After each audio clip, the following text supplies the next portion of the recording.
gender responsive pedagogy, and we also talked about gender responsive pedagogy. There are a lot of documents we reviewed yesterday on education.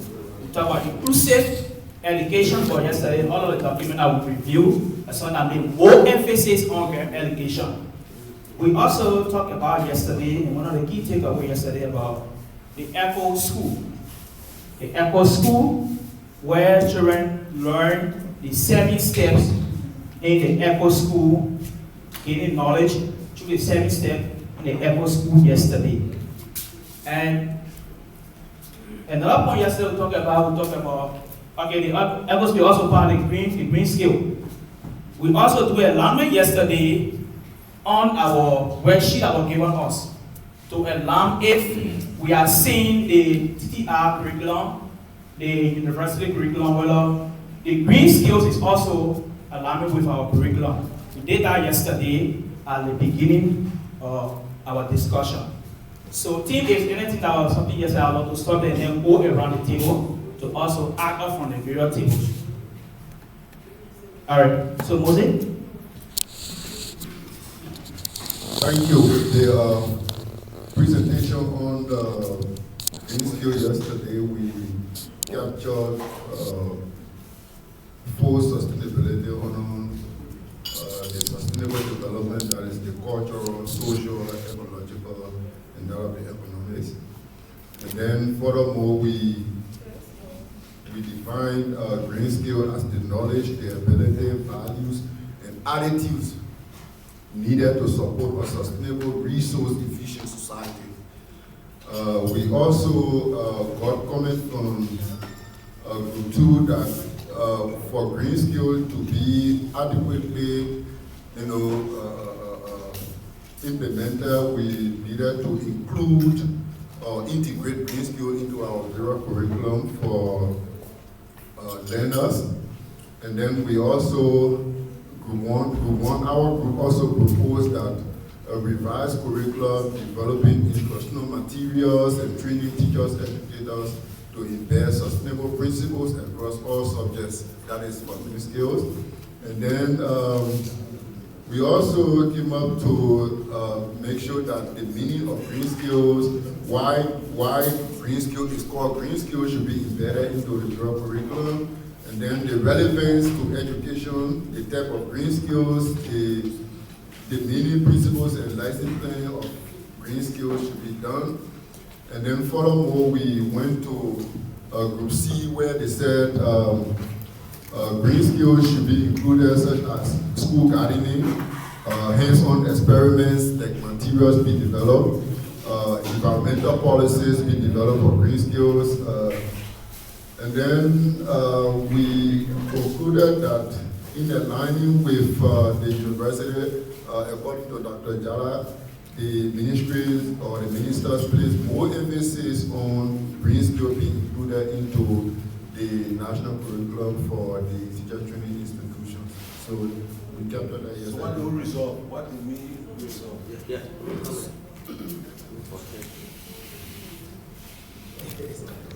Before we bring, don't tell us what you did. Tell us what was the final agreement so we can know it.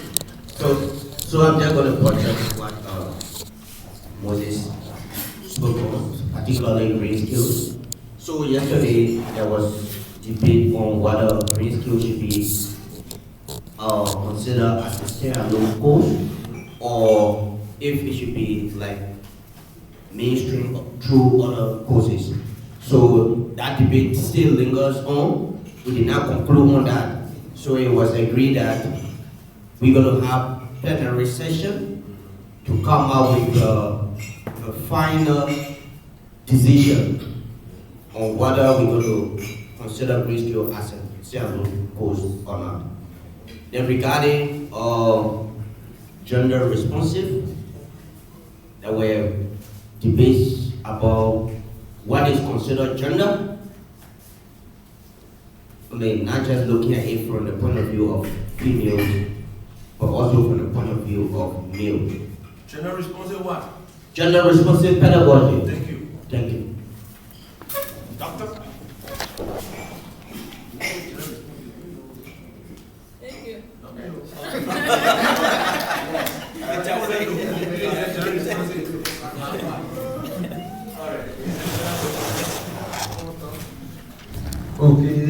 just to look at the three key words that green skills refer to.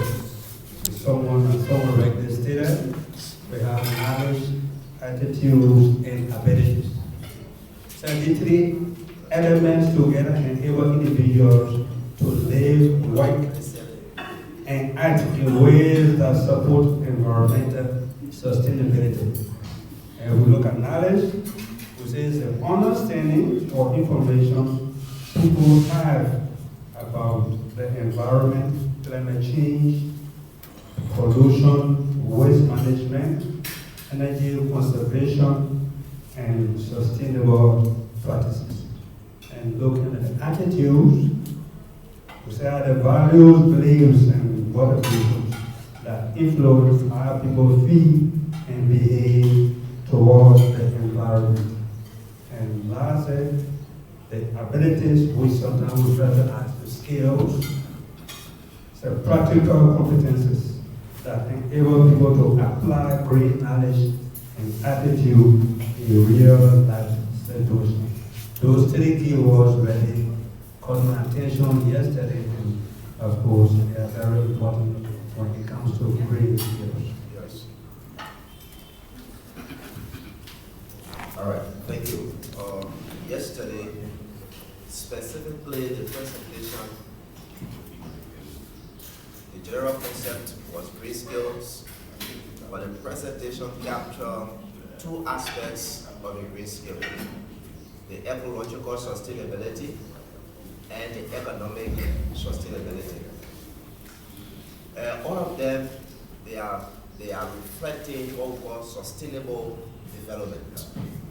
That's why we're looking at the word green. But what I took from the presentation yesterday, specifically I think when Anna was speaking also, I learned about the 7 elements which one of my colleagues has already listed. But 2 things I pick up from there. That one, there's a need to establish an eco committee within our schools. This committee can come up with action plan and other activities to see how green skills can be rolled out across the schools. The second thing I picked up from the presentation yesterday is the fact that even though we may come up with a committee within a school, but we can also outline topics that can be distributed to classes. So for example, we say grade 4, we give safety. Grade 5, we talk about cleanliness. Grade 6, we talk about something else. Grade 7. So the students that way, because from the video that was shown yesterday, we saw that the 7 elements, we saw that the students were implementing these actions. So we bring the students on board on what we call hands-on activity to enhance our teaching and understanding of race skills. Those were 2 issues that stuck with me. Finally, on the SRGBV, school-related gender-based stuff, we talk about several policies that the presenters spoke about.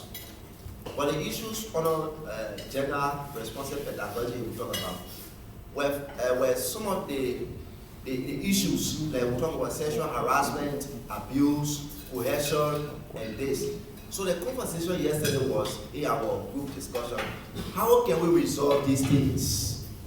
And we said there's a need for teachers to set up for class rules and class norms that the students can come up with questions, with ideas, so that overall the key word was how we can respect one another's views, personality, appearance, and how we are able to look at people from the perspective in which that God has made them the way they are, so that they are not seen as children of a lesser God and all of that. So those things will keep our environment very, very responsible as we continue to exercise teaching and learning. Thank you. Now before you give them out, Derek, you gave out the matrix. Unless you raise the concern of the ministry's or attitude or approach towards this climate change curriculum. Okay, and there were other Yes, sir. statements Yes, sir. to pacify or polish that. Yeah. Let's talk about it a little bit. No problem. That's great. Yeah, I understand. So, part of the work we did yesterday, I picked up a key word that Anna had on the projection screen that talked about practical, whether collaboration, intersector collaboration.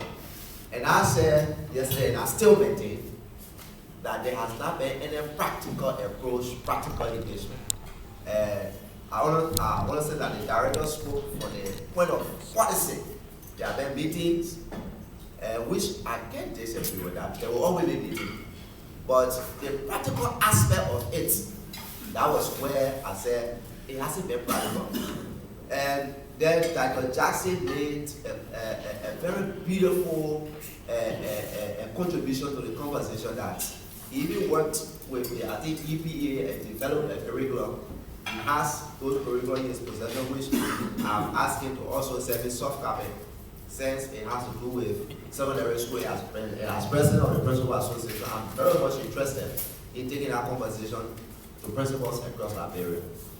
So the contribution from Dr. Jackson really add flavor to the discourse. That yes, these conversations have been taking place, for the practical aspect of watering it down to the implementers and really not been proactive. Yes. Thank you. So that's like that. So anyone who want to share? Yeah, so proud to, no, it's okay, proud to we have my teacher's voice. There was an assignment given us, supervised by Anna and her colleague. Yes, with a definite instruction. Look at the curriculum, look at the very content areas, and see how can you develop a topic or recommend that can be taught in another content area. And they went across the broad groups. We did all of our presentation, almost group 1, 2, and 3 did something like the same, synonymous. Unlike group 4, they were own in the outline of developing a course. Okay. So when the presentations were being made, the director took key to group 4's presentation, and it brought some concern, and we all started discussing it. Some speakers said, if we want to take this green skills as a course, then let us be told. If we want to do it the way the instruction was given, so discussions were being done, but then we did not conclude as to what specifically should we treat, or how should we treat that particular main skills issue in aligning it to our curriculum revision. So we did not really conclude as to what we want until we went for the launch. And that is very important. It's key that we look at it. So in my mind, I want the director and this planner to tell us what really we want, because that is key. We did not really resort to anything that was definite, that we all agree on until we went for launch. Thank you. So, Concerning issue. Yeah, Yes. that's an issue. So, thank you, Cesar. And maybe I was not probably proud to launch, but my proposal was always and will always be as in mental health. I make a reference to mental health in addition to that proposal. That mental health, the RTTI have worked with Carter Center.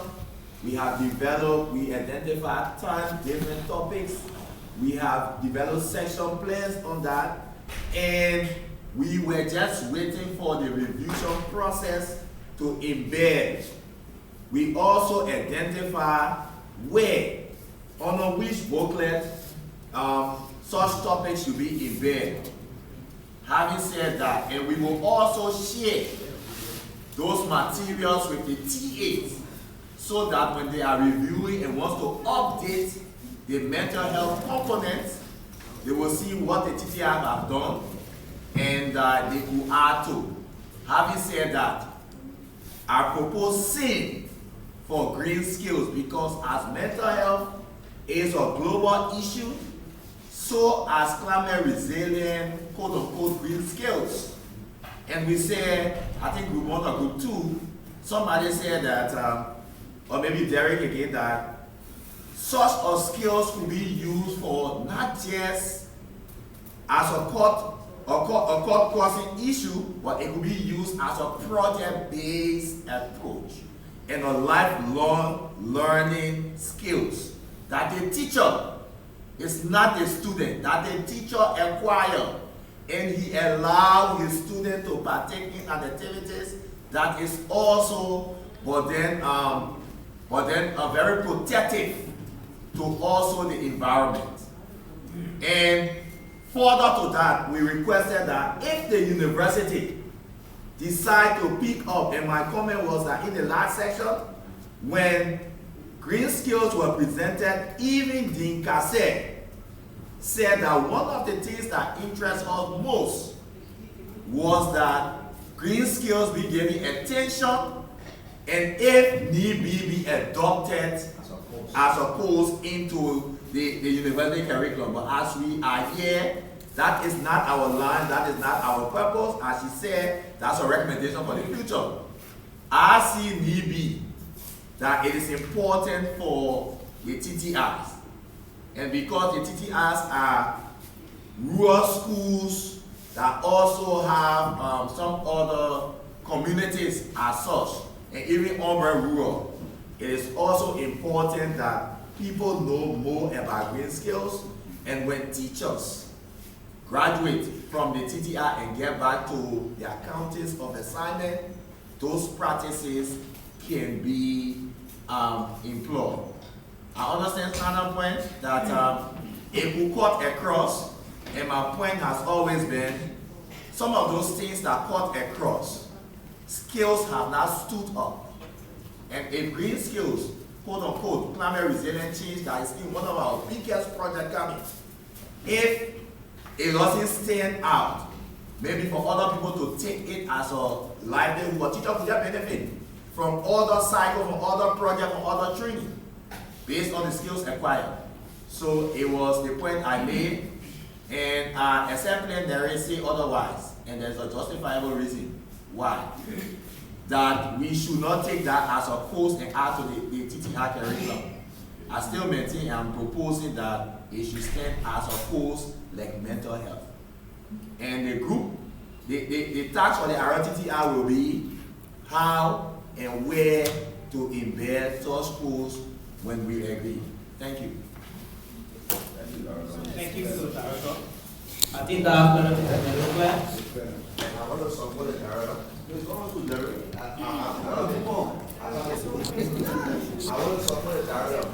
No, I just recap.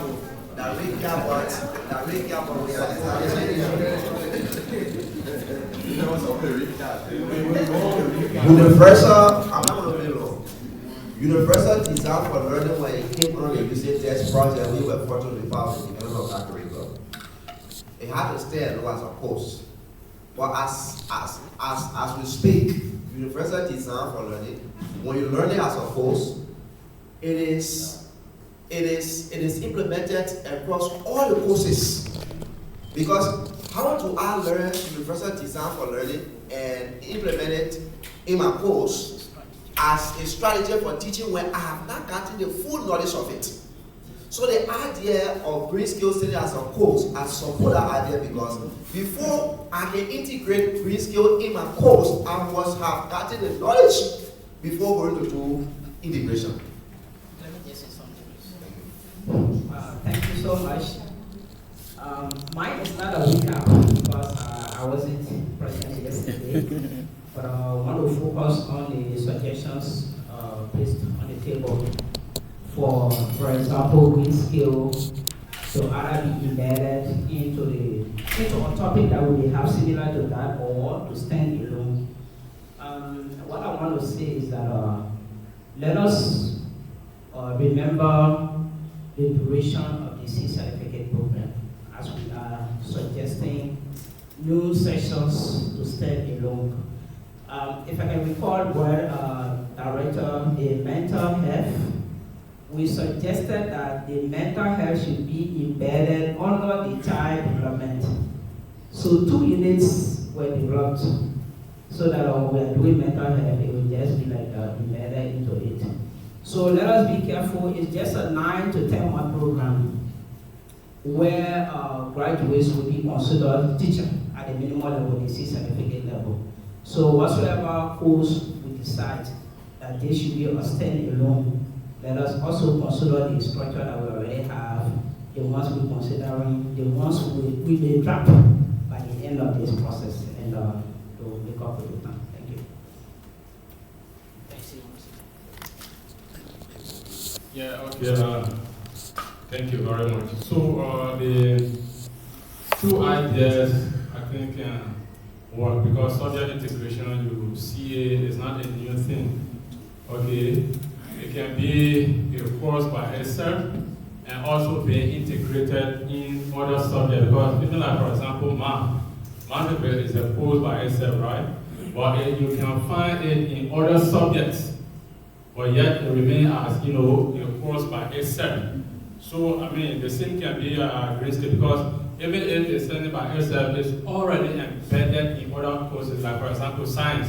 You have green skill and the climate change, stuff is there. And you can't take it from there and say it should be, under green skill as a course.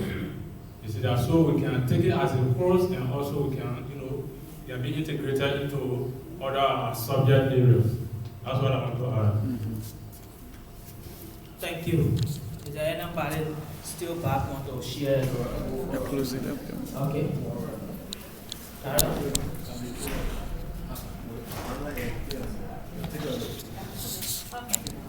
Thank you.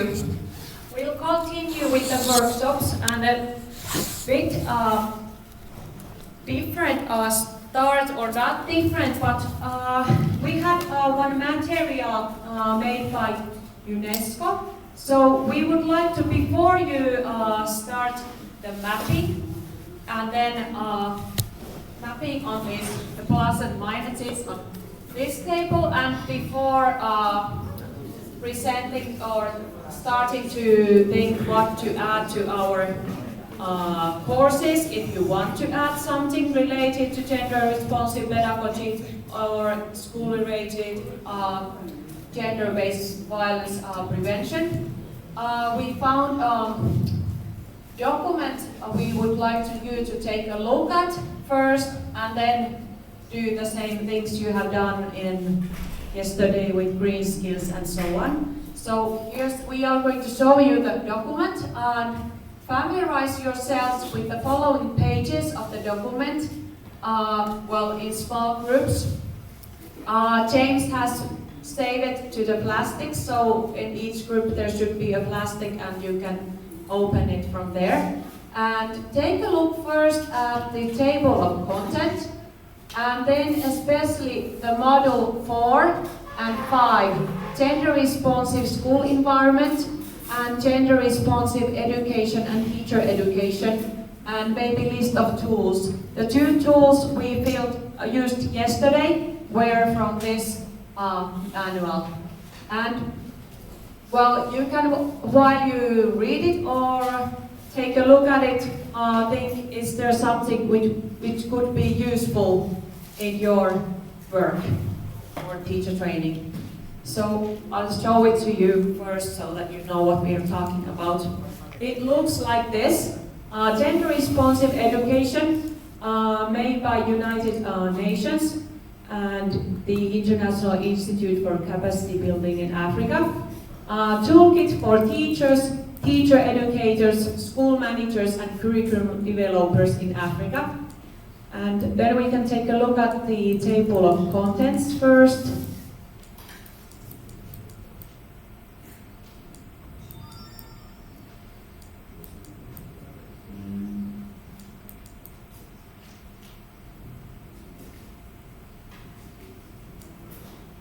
Yes, so here are deeper models. The one is basic concepts, understanding gender, identifying and addressing gender gaps in education to get gender analysis. Model 2, understanding adolescence and sexual maturation through a gender responsive lens. Model 3 is gender responsive teacher education and school management. And the ones we think might be the most useful now are the models 4, gender responsive school environment, and model 5, gender responsive pedagogy and teacher education. So you can take a look at this. Yeah, and then the tools are in the end. Or, well, this is the list of the tools. That tools are embedded in the models, if you are interested. Yes. So they are very concrete material. Yes, this is very concrete material teachers could use when teaching and with their students. So, yeah, we hope you could take a look at this first and then continue the group work with these mapping tables and then the courses, enhancing the curriculum. Yes.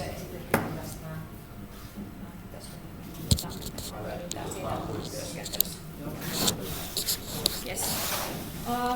Onko heillä jotenkin? James speaks Finnish. Are you sure? Yes, I am. She asked in Finnish.